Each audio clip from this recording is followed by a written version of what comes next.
gentlemen.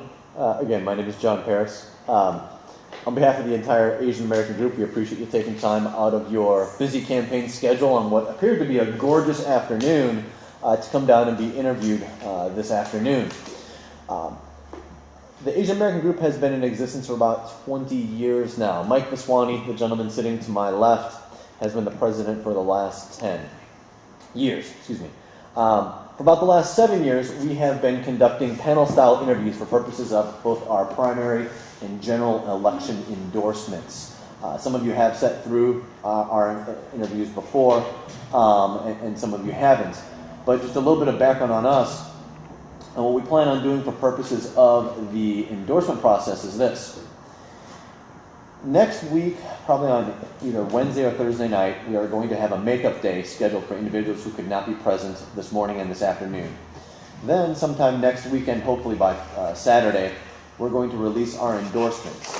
When we release the endorsements, in addition to contacting the individuals who are on the same mailing list that brought you here this afternoon, we're also going to be taking out ad space in local Asian periodicals and essentially printing up slate cards for individuals to take with them for not only early voting, but also for the primary election on April 7th. We realize early voting starts in 2 weeks, so the time frame is compressed. And again, that just makes it all the more, we appreciate all the more the fact that you're taking time out of one of your few Saturday afternoons remaining to spend it with us. To introduce the people on the dais, to my furthest left is Rickey Barlow. He is currently the City of Las Vegas Councilman for Ward 5. In the middle, we have Tristan Galicia, who is running for Henderson, Ward 4. And all the way on my right is Sam Bateman, who is the incumbent in the same Henderson Ward 4 race. Thank you again. Even though there are multiple races going on, we try and keep things more individual with respect to the races. We appreciate you agreeing to join together, just because it's been a very, very long afternoon for all of us. And again, we appreciate your patience. That having been said, we're going to start with Rickey and move our way down the dais with the first question. Rickey, why have you decided to run for this particular race at this particular time? Well, first and foremost, let me say thank you for the invitation, allowing me to interview before you. I've served as a Las Vegas City Councilman since 2007, so I'm approaching right in the middle of my 8th year of serving the City of Las Vegas. I'm running again because of the opportunity that exists as far as work yet undone. I've been able to accomplish a lot of economic development projects, as well as revitalizing the urban core of the City of Las Vegas, and specifically the downtown community. And there's still yet more to be done, and I truly believe that the momentum that I have begun, I have an opportunity to complete a lot of the projects moving forward. And so I'm really excited about the opportunity. The residents that I have spoken to prior to filing for re-election and pretty much gauging them, asking them what are their thoughts, if in fact I should run again. Wholeheartedly, everyone has continued to support me and say, yes, Rickey, we would like for you to return, because the things that you've done over the course of your tenure on the Las Vegas City Council has been beneficial to our community. And so for that, we would like to continue to support you. And I've gone out also and spoken to the business community. Being a business owner myself, they basically stated the same thing, that we enjoy working with you and the things that you bring to the table, your ideas, and the way in which you approach specific issues are prudent to the relationship that we've built over the course of the last 8 years moving forward. And yes, we will support you. And so therefore, I have filed for re-election to run for the Ward 5 seat once again, which will ultimately be my final term of office. At least on the City Council. On the City Council. Want to leave it open-ended just in case. Thank you. Tristan. Hi, I'm Tristan Galicia. Thank you for the invite. I live in Henderson for about 9 years now. I'm raising my family here. My 2 boys are here. I want them to be involved in the political process. And part of the reason I'm running is I want to make sure that moving forward, Henderson is going in the right direction. the reason I said that, there's some changes in Henderson that I feel like it's not conducive to what I've seen in the past. I've lived in a community where turns from a really nice neighborhood community and all of a sudden it becomes blight. And part of that is some of the things that I've seen in the area, the changes in the area, in the neighborhood. Definitely, Henderson is one of the best places to live.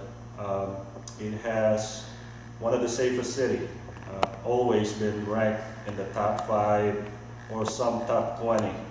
And it's always been selling point would be it's a place to call home, and that's why we call it home. I want to keep it that way, and that's why I'm running. Thank you. Sam.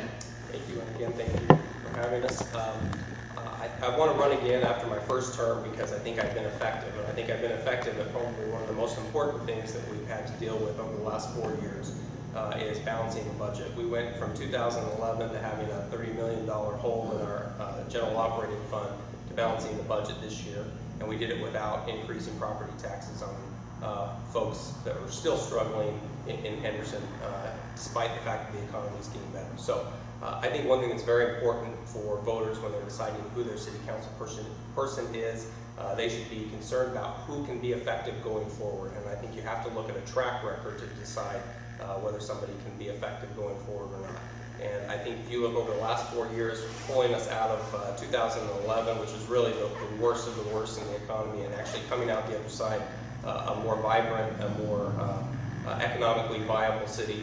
And during the same period of time, we've secured tens of millions of dollars of economic development back to the city of Henderson to include new businesses such as FedEx and Viadet Tech, and we've also had helped businesses expand. So during this very tough time where we have high unemployment, we've managed to balance the budget, keep taxes the lowest in the state, and grow businesses. So I think that I've been a help at doing that, and I think based upon my track record, I'm going to ask for the voters of Henderson to send me back for another 4 years to continue on that process.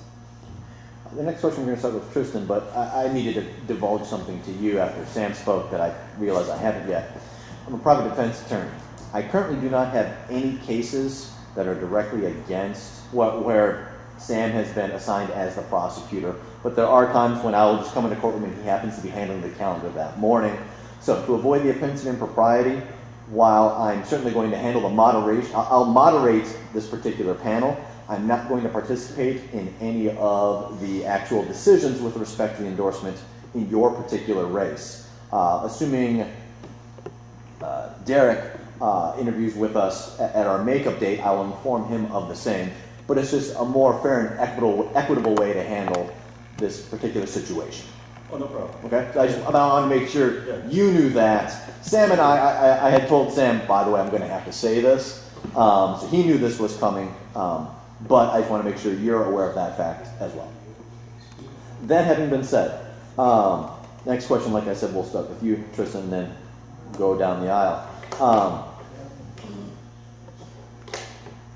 Recently, there was a large row in the city of Las Vegas regarding the soccer stadium,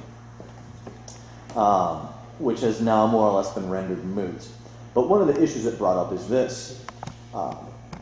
What metrics do you plan on focusing on when trying to decide whether it is appropriate to use public monies in order to finance quasi-private endeavors, such as we had a stadium, there was a stadium issue in Henderson a few years ago, and obviously there was a stadium issue recently in the city.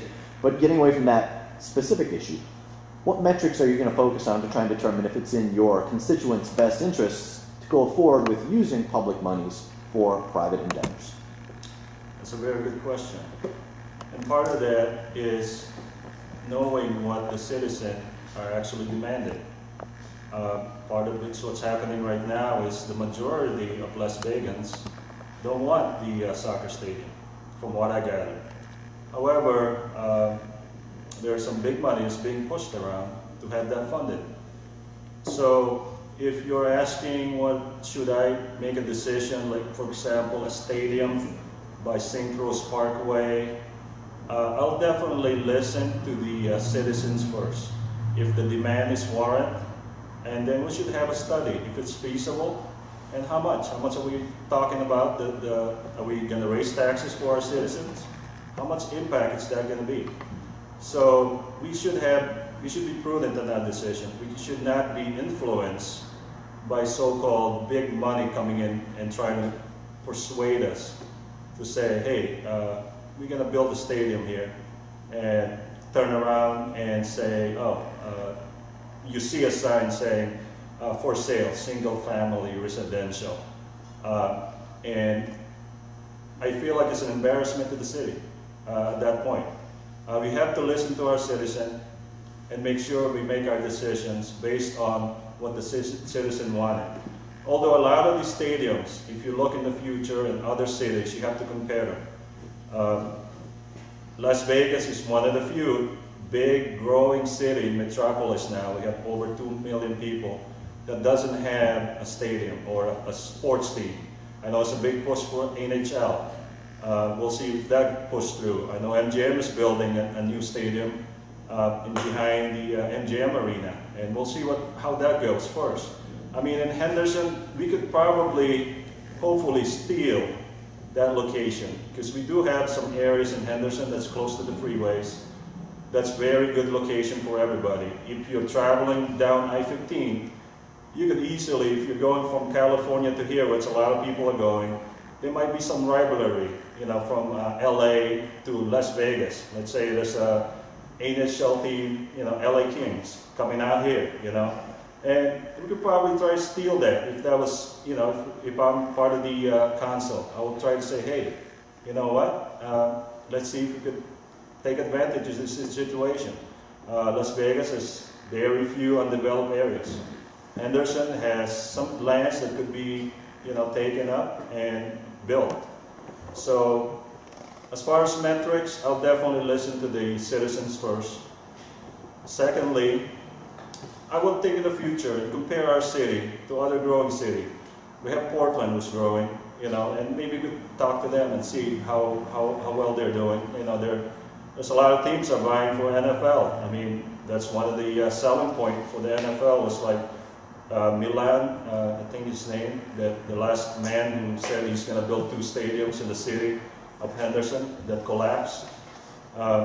We should definitely not just be persuaded by somebody coming in and saying, you know what, I'm going to do this for you. We got to do our due diligence and make sure that they're backed up with good track records. So definitely the main thing is the citizen is first.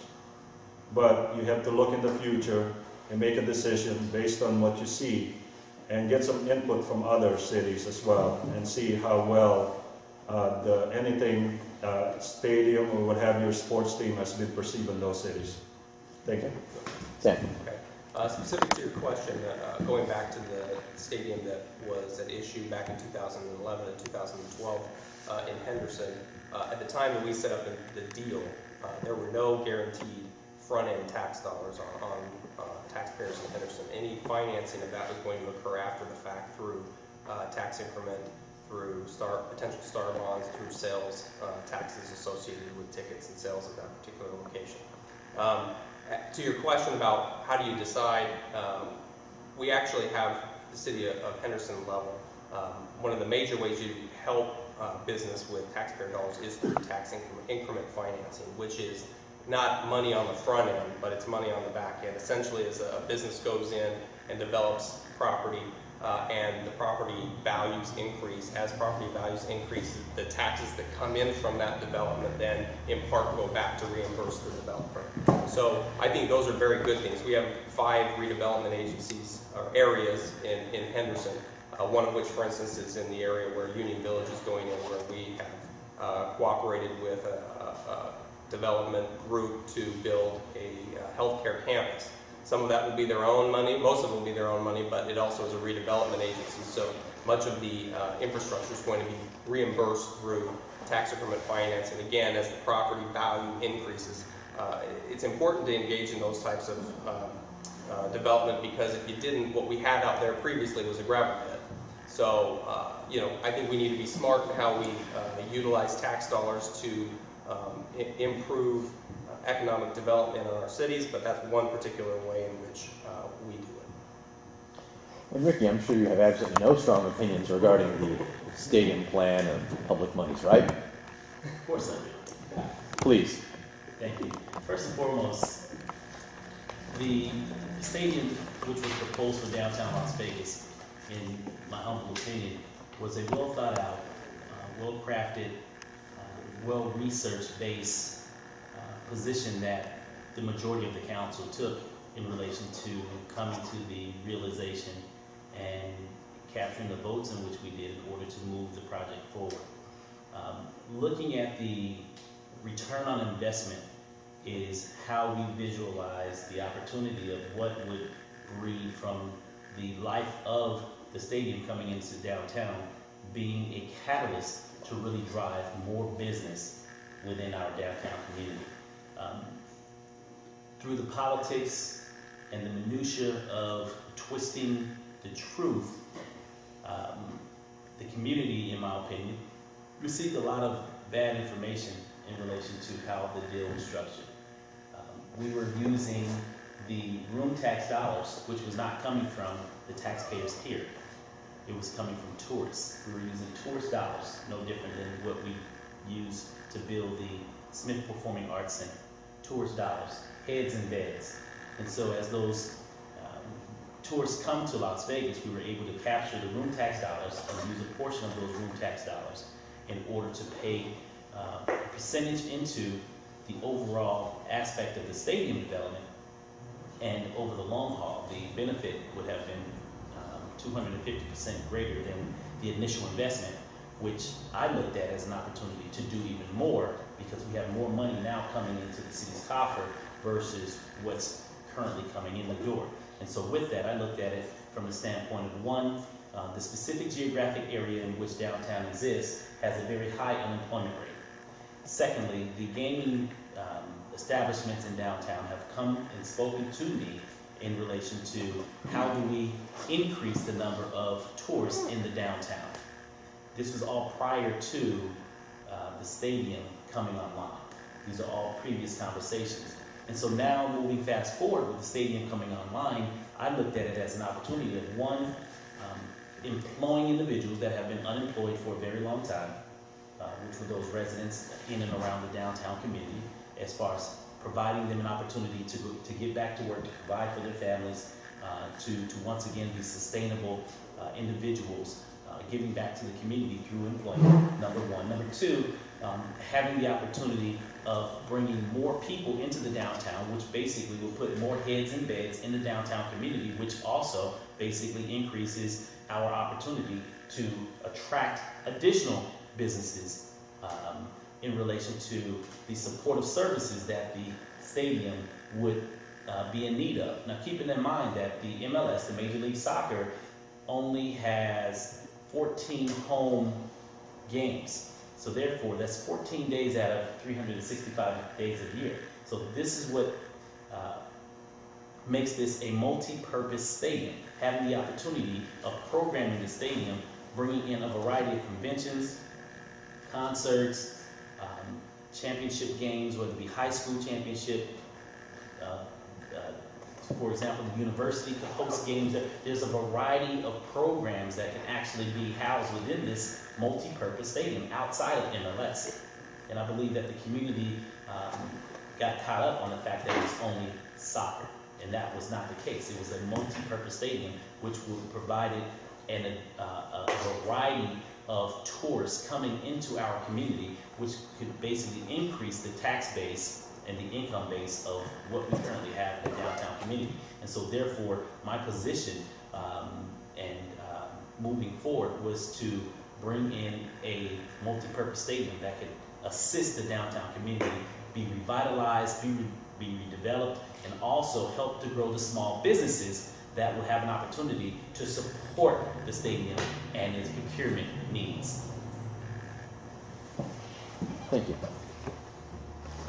I was surprised that you had such strong feelings on it. Sort of. Next question we're going to go to is Sam.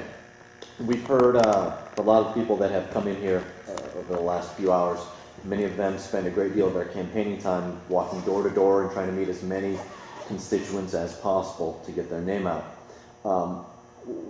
Regarding your personal experiences going door to door, what has been the single greatest issue that's been on the forefront of people's minds? And assuming you are reelected, what do you plan on doing to address that concern? Surprisingly, the issue in 2015 was the same as it was in 2011. It was the economy, jobs, and keeping, particularly in Henderson, keeping taxes low and keeping our services at a premier state. And when you look at what we've done again over the last 4 years by not increasing property taxes and still maintaining a very high level of service to the community, I think we've done a really good job in balancing those two things, which is increasingly difficult as we go on as costs increase, but we've done a great job balancing the need for providing services to the community and keeping their property taxes low. So as I knock on doors, surprisingly, today as it was 4 years from now, people are greatly concerned about the costs of government going up, trying to keep those costs in line, and they're also concerned at being able to still utilize the park system that we have in Henderson, our great recreation that we have, and keeping that at a high level. And sometimes those are a little bit in tension, but I think we've done a pretty good job over the course of the last 4 years of maintaining both things that make Henderson great, which is that low cost of government, low property taxes, and a great recreation and governmental services. And I think lastly, what's mostly important to me as I talked about is keeping our police force strong in Henderson. Henderson continues to be one of the safest cities in the country for our size and has a much lower crime rate than other areas in town. And I think that that's something that sets us apart in Henderson. So we have to keep working on that, and it's something that I believe that the residents are concerned about as well. Ricky, I know during your tenure you've had, for lack of a better term, open door policy. During the years that you've been walking your district or your ward, what kind of feedback have you been getting, and how would you address the concerns that you're hearing back from your constituents? Right, and it's along the same lines of the previous conversation in regards to the statement. Number one, public safety is high on the list when it comes to the constituents of Ward 5, wanting to make sure that we continue to address the hotspot areas throughout the ward. Number one. Number two is bringing in jobs that are sustainable, that will be able to provide a wage that a man and a woman will be able to support and provide a quality level of education for their children. And so therefore, how I'm going to address that is continue to work with our law enforcement and create opportunities where the city of Las Vegas as well as law enforcement continue to work hand in hand in order to address the hotspot areas that are problematic, to include a variety of educational opportunities and resources for the families throughout Ward 5 in order that they may be educated and filled with resources in order to provide opportunities for their children to include themselves. And in addition to the job opportunities, continue to push redevelopment throughout our redevelopment areas in order to attract more businesses into our community, into our city, that will be long-lasting and provide a level of incomes that will support those families that are currently either unemployed or underemployed. Thank you. Tristan, what have you been hearing from your potential constituents? I'm not sure where to begin. I heard from my opponent here that the main concern is definitely employment. I'm not sure you know where I'm from, District 4. And unfortunately, it's a major hit on our district when Tony Shea moved his business downtown. Ward 5. Well, congratulations. However, I noticed that we have some citizens who are concerned. We have small businesses are concerned. When we lost that major Sappos that's across the street from that businesses. So that's one thing that definitely we got to create, how do we entice those people to come to our neighborhood? Again, we have a big, empty, I would have to say, empty spaces that needs to be filled up. I've seen some new tenants moving in. There's some positive areas. However, we're still under a little bit depressed, unfortunately. There's some new ones that popped up, like Luxury Galaxy Theater, which definitely revitalized that area in Green Valley and Sunset. I mean, there's new restaurants popping in. Unfortunately, we lost one of the health center over there, it was the Green Valley Athletic Club, I think. One of my neighbors used to go and play tennis at. I know we opened up Lifetime Fitness over there. However, it impacted them, So one of the main things that the citizens are concerned about is, what's happening to our neighborhood. One of them he didn't brought up is school bullying. It's my kids go to school here. There's definitely some issues with that right now. Being a minority on a campus definitely probably does tend to get bullied. And definitely I did experience that firsthand moving out here in the United States. So there's definitely, we gotta focus on those as well. Education is another one we have to focus on. We are losing good citizens because we lost our primary source of area over there for employment. So our area, some of the neighborhoods that I have already moved into another city or moved into another location. We gotta keep this, we gotta maintain our neighborhood, our community. So I don't want to go on and on, but definitely those are the concerns for the citizens. There are some areas over there that were developed, that's not what the citizens want. There was an apartment that's developed next to Whole Foods. Nobody wants to see an apartment over there. Everybody that I know said no. I read that on the paper, and all of a sudden I went over there and checked it out. There's definitely some, the guard told me there was condos, and lo and behold, it was apartments. I know it's a high-end apartments. However, it doesn't matter how high-end it is. If they cannot rent it, they will lower down the price, and it would bring down the neighborhood. That neighborhood already has maximum amount of students. Now you're bringing in another high-density area. This high-density area, you're going to have to support all those kids. Twitzel and Vanderburg, our next-door neighbor to it, are now having to go year-round. Now, those are definitely concerned for the neighborhood.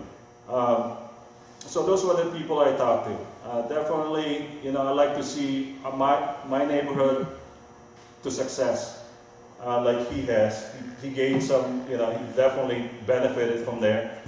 But however, it impacts. I wish that we were able to take those jobs from another city, not from Henderson itself. So I will definitely fight that. I will talk to whoever if that was me, I'll talk to definitely the people in charge and say, hey, we'll definitely try to entice them, maybe to stay. And definitely, there's definitely impact in there. There were some restaurants that were closed. Me and my kids used to frequent. They are now closed. The district hasn't had a lot of vacancy right now. It always has. It's trying to compete with Summerlin. It could have had a really good chance of competing with downtown Summerlin if they develop it properly. Unfortunately, I don't have any, no control over that, but those are the citizens' concerns that I talk to. One thing is education and bullying. And definitely public safety is not much of a concern, but it's becoming to be. It's becoming to be. So we still got to focus on other areas and maintain the other part of the neighborhood. We're coming right up to our time frame here, so I'm going to give each about 30 seconds, and we'll start with Ricky. I'm sorry, did anyone else have any questions on the panel? Okay. We'll start with Ricky and go down the line one last time. Ricky, this is effectively a general election for you since it's only two competitors for your particular race. But on April 7th, or when early voting starts on the 21st of this month, why should the voters come out and support you? The voters should come out and support me based on, I'll just point out a few bullet points. Number one, having worked with law enforcement as a Metropolitan Police Department Citizen Advisory citizen, as well as a graduate, as well as the FBI Citizen Advisory graduate, working with law enforcement is paramount with the issues that we face within Ward 5, and having a strong relationship and working boots on the ground with law enforcement has been a success with driving down the crime specifically in Ward 5, number one. Number two, economic development, having an opportunity to have attracted more than $400 million worth of development and redevelopment into Ward 5 within the last 4 years alone. Even in a down economy, we've been able to increase jobs, we've been able to increase retail and commercial developments inside of Ward 5, even in a down economy. So we've been able to bring a lot of businesses online to assist with the unemployment, the high unemployment that currently exists within the area. Thirdly, improving parks. I revitalized Lorenzi Park, which is a regional park, $30 million within the revitalization of Lorenzi Park, $90 million in the revitalization of the most beautiful Martin Luther King in the nation, as far as what we've been able to do to improve the roadway within that corridor. I'm currently working on an exchange at Owens and I-15, creating an off-ramp that doesn't currently exist today, being able to work with the federal government as well as the Nevada Department of Transportation in regards to creating an off-ramp in order to bring more vehicular traffic down Owens, which is the commercial corridor of the historic West Side community, which will only help to increase small businesses within that corridor, which is something that I'm driving today, and also rolling out the master plan, creating a master plan so that after I'm gone and no longer sit on the Las Vegas City Council, the community will have a complete master plan community as to what they can push the next council person to do in relation to what we as a community have been able to work collectively on to improve and change the landscape of what we currently have today within the boundaries of Ward 5. Thank you. Tristan, 30 seconds. Why you? Wait a second, you got like 2 minutes. Yeah, but I told him 30 seconds. I'm sorry. I'm sorry. Anyway, Take your time. He took Zappos. I know it's been we're the tough on last you so group far for the today. day, and I know some people are actually sleeping. Everybody was probably tired. I'll keep it short. This is a city that I love. Henderson, I'm going to retire here. I'm never going to move. I'm building my dream house right now. I implore my kids to stay here. I want them to attend UNLV, although they have a higher aspiration. My son is very smart. He's getting all A's. He's on AB program. He's going to be in IB by the time he graduates. Maybe just because that's our main goal in life, is to raise our kids. So my goal here today is to make sure that those things stays the same. I want this city to be run by the citizen, not by special interests, not by lobbyists, not who could give you the most contribution. I'm not asking for any handouts or any money from friends, even though they offered. I said no. This is just for the love of the city and for the best interests of my community. Thank you very much. Thank you. Sam. I appreciate again you having us in this late hour. I'm going to ask for the votes of Henderson for based on my track record, and not even just my track record at the city council level. When I moved to Henderson, I started prosecuting in the DA's office. Well, I've lived there for 15 years, but I started in 2004, and one of my first assignments was prosecuting crimes in Henderson. I volunteered on boards and commissions starting in 2005 in Henderson. My first board was an advisory committee on altering the community development ordinance so that we could make it more business friendly.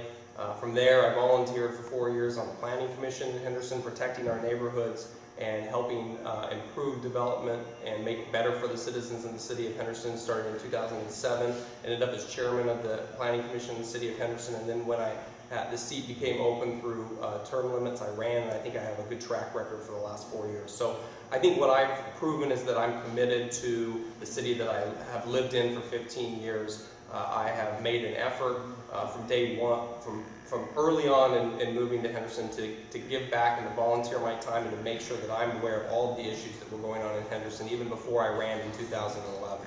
And I think that kind of track record is what people in Henderson expect from those that are going to run and try to lead them into the future, as someone who's got to know the issues and made an effort directed at the residents of the city. So I think my track record speaks to that, and I think that's why I'm asking for another 4 years.